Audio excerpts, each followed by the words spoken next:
Rob, first of all, your first overall impression of the group? Yeah, I don't think it's a bad group. I think you've got your standouts in Belgium that are on fire at the minute and that are doing really well. But I think they'll have a bit more respect for us as well because of the last 4 meetings they've had with Wales. You know, they'll have had 2 defeats and 2 draws. So Czech Republic are in good form as well. You know, they've won their group and they've qualified for the Euros. So yeah, all in all, I think it's got to be we're pleased with the group. You mentioned there in terms of the way Wales would look at groups maybe in the past and think, oh, that's a challenge. Is it a testament to the way things have improved that the other countries will be showing us massive respect as the names have come out today?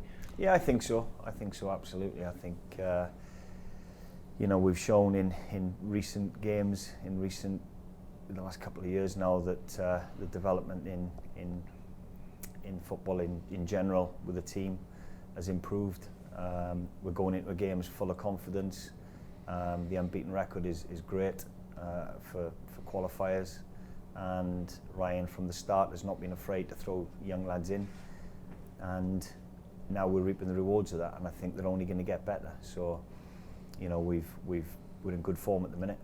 Welsh football is in a very good place, and it's important we continue with that development and continue with the levels of performances that they've shown in recent weeks.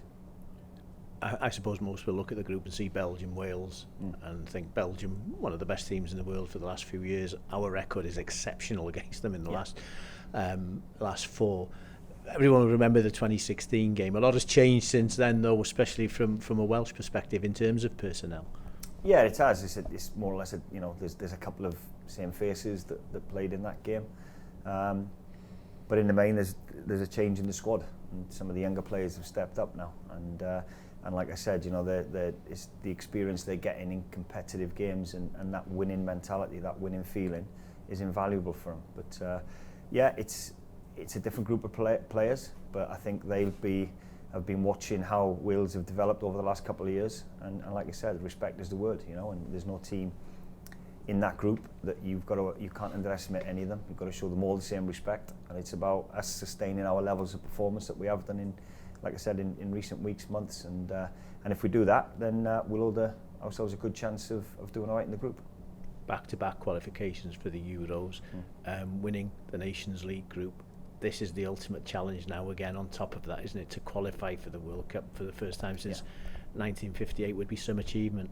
Oh, it would, and you know, to be part of history as a player, you want to do that. So, and everybody will be talking about the World Cup. Everybody, rightly so, will be talking about the form that Wales are in. Like you've just said, 2 consecutive Euros to qualify for, winning the Nations League in the manner in which we did, and getting promoted up to League A. Welsh football's in a good place at the minute. We have to manage expectations, of course. There's still a lot to do and a lot of hard work to do to be able to be successful consistently, and that's the word. We want to be consistent with our levels of performance, and if we do that, then like I said, in the group we'll stand a good chance. And it isn't just about what we do against Belgium.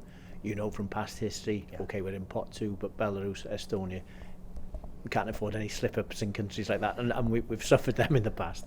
Yeah, you've got to treat every team in that group with the same level of respect, and if you don't, and you take your foot off the gas, then you run the risk of losing the game, and we won't allow that to happen. You know, the senior, I'd said before, the senior boys we've got in that camp won't allow that to happen anyway. There's a level of performance that they all want to achieve, and if they drop below that, the senior pros will get a grip of some of the younger ones anyway. But no, you're right, it's showing everybody the same levels of respect, and not giving yourself an opportunity to be complacent and have a shock result.